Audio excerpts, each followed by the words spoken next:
Boker Tov, mes chers amis, il y a un sujet qu'il faut prendre l'habitude de faire et qui peut mettre énormément d'ambiance dans n'importe quel contexte, que ça soit au bureau, que ça soit dans un endroit de travail, que ça soit dans une famille, que ça soit dans n'importe quelle ambiance. Quelqu'un, il peut transformer l'ambiance du tout au tout grâce à cette chose qu'on va dire, même dans un couple aussi, tout, tout. C'est un mot qui s'appelle en hébreu firgun. Firgun, c'est pas un mot qui est hébreu en vérité, mais qu'on a transformé en hébreu, et qui veut dire faire des compliments. Alors on parle pas de flatter, ça veut dire on parle pas de faire des faux compliments, mais on parle quand même que c'est très important en hébreu de faire des compliments. En français, partout. Et malheureusement, on voit toujours le contraire. Ça veut dire que la situation dans laquelle les gens se trouvent, c'est qu'ils, au lieu de faire des compliments, ils font plus des critiques. Même si c'est en rigolant, ça reste quand même une critique. Il y avait une fois dans un hôpital un garçon qui venait et qui allait voir donc il allait voir tous les malades. Et il y avait un des malades là-bas qui était comme une courgette, ça veut dire qu'il bougeait pas, il était mamage comme un légume. Et bon, il passait le voir, il restait avec lui, il disait bonjour, même s'il savait qu'il répondait pas, qu'il était complètement dans le coma, un vrai coma.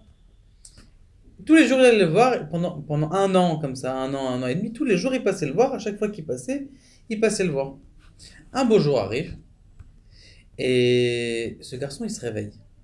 Ce garçon, donc, qui était, pas qui allait voir les malades, celui qui était allongé, il se réveille. Et il attend celui qui vient lui dire bonjour tous les matins ou presque tous les jours. Et il dit, waouh, magnifique, tu t'es réveillé, extraordinaire, qu'est-ce qui s'est passé? Il dit, oui, Baruch Hashem, et je voudrais te parler d'ailleurs. Il dit, de quoi tu veux me parler? Il dit, écoute, tous les jours tu passais, et j'étais pas conscient, c'est vrai, mais d'un côté, je sentais une sorte de chaleur qui venait vers moi. Je sentais, alors que tout le monde autour de moi me prenait pour un mort, quasiment déjà mort, et c'est que grâce à toi que tu venais me dire bonjour tous les jours, même si tu savais que j'étais pas là et que j'écoutais à rien, quand même, c'est ça qui a fait que j'ai pu me relever. Et que grâce à toi. Comment ça veut dire que même quelqu'un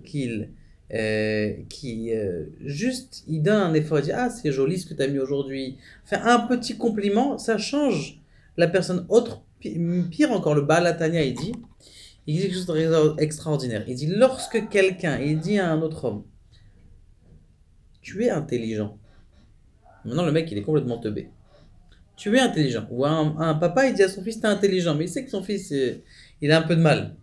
Eh bien, le Baal Hatanya, il dit, il ouvre dans sa tête des parties d'intelligence. Ça veut dire qu'il émet frère dans sa tête cette faculté de pouvoir devenir intelligent. Pourquoi? Par la parole qu'il lui a dit. Et tout au long de la journée, les gens, vous savez pourquoi les enfants, pourquoi ils sont turbulents, les gens, pourquoi est-ce qu'ils essayent de se montrer? Tout ça, juste pour avoir un peu d'attention. Mais on dit, oh, ça sert à rien, on donne pas. Le contraire, chacun qui essaye de faire quelque chose, on essaye de donner du poids. Donner du poids à l'autre, c'est très important. Et on le voit d'ailleurs dans la paracha de la semaine. Yaakov, il va voir Esav. Il lui fait un petit cadeau. Il lui donne une myriade de biens.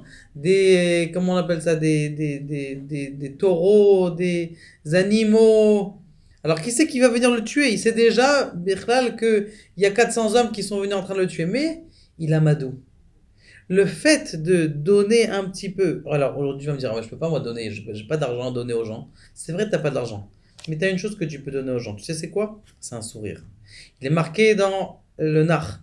Ulven shinaim mechalav. La blancheur des dents, c'est plus que du lait. Maintenant, rendez-vous compte qu'est-ce que ça veut dire le lait. Le lait, un bébé, il boit que du lait pendant 7 mois, 8 mois, jusqu'à ce qu'il commence à commencer à manger des soupes, et même encore jusqu'à 2 ans, 3 ans, il a son biberon. La majorité de la croissance de chacun de nous, ça a été par le lait. Et on te dit, ou le venchinaim, t'as fait un sourire à quelqu'un. Il faisait la tête comme ça dans le métro. Tu lui as fait un sourire. Ah, dis, ah, la vie, elle a un goût. Ce goût-là, eh bien, ça peut transformer. Et quand toi, tu fais un sourire, c'est Madbik. L'autre, il va dans sa tête. Il va dire, j'ai eu un sourire, je vais donner un sourire. Et au fur et à mesure du temps, vous allez voir que tous les gens qui sont tout autour de vous, vous allez mettre une ambiance de sourire. Pourquoi? Parce que vous avez fait, ah, il est joli ton habit aujourd'hui. T'es bien habillé, t'es intelligent. Merci, t'as réussi à me faire ça, donner des compliments. Maintenant, il y a autre chose qui est encore plus fort que les compliments. Et ça, c'est dans le couple, et ça, c'est très important. Il y a un compliment qui s'appelle The Compliment. C'est quelque chose d'extraordinaire. Le Rav Simcha Cohen, il a écrit dans son livre, et il dit qu'il y a des fois des compliments de quelque chose qui n'est même pas chez les autres. Ça veut dire, par exemple, ta femme, tu sais qu'elle sait pas faire le bourguignon. Je sais pas moi, un exemple. Elle sait pas faire, elle sait pas. Alors je dis, ah, ton bourguignon, elle est extraordinaire. Maintenant, dans sa tête, elle va dire, mais je sais pas faire le bourguignon. Elle dit, bon, s'il m'a fait un compliment de quelque chose que je ne savais pas, peut-être que BMS, ça peut devenir. Donc, dans sa tête, ça va faire le chemin que elle va commencer à développer chez elle, ou le contraire, le mari, tu dis à ton mari, ouais, extraordinaire, t'as amené Baruch Hashem une bonne somme cette année, ce mois-là, dans la Parnassa. Ça va lui développer chez lui la faculté de donner encore plus, d'avoir envie d'amener encore plus. Pourquoi? Parce qu'il a eu non seulement l'honneur et le compliment, et en plus l'argent qu'il a reçu. Ça donne des ailes, les compliments, ça donne des ailes. C'est très très important à n'importe qui de faire des compliments. Tous les jours, vous pouvez donner des millions. Vous savez pourquoi? Parce qu'en vérité, pourquoi est-ce que les gens ils cherchent de l'argent? C'est pour avoir de l'honneur. Mais si vous leur donnez, tout simplement avec un sourire, ou tout simplement avec compliment, vous êtes mefargen, d'accord? D'ailleurs, mefargen, c'est du mot fargen. Maintenant, le fargen, c'est les mêmes lettres que le mot peger. Peger, c'est quelqu'un qui est mort.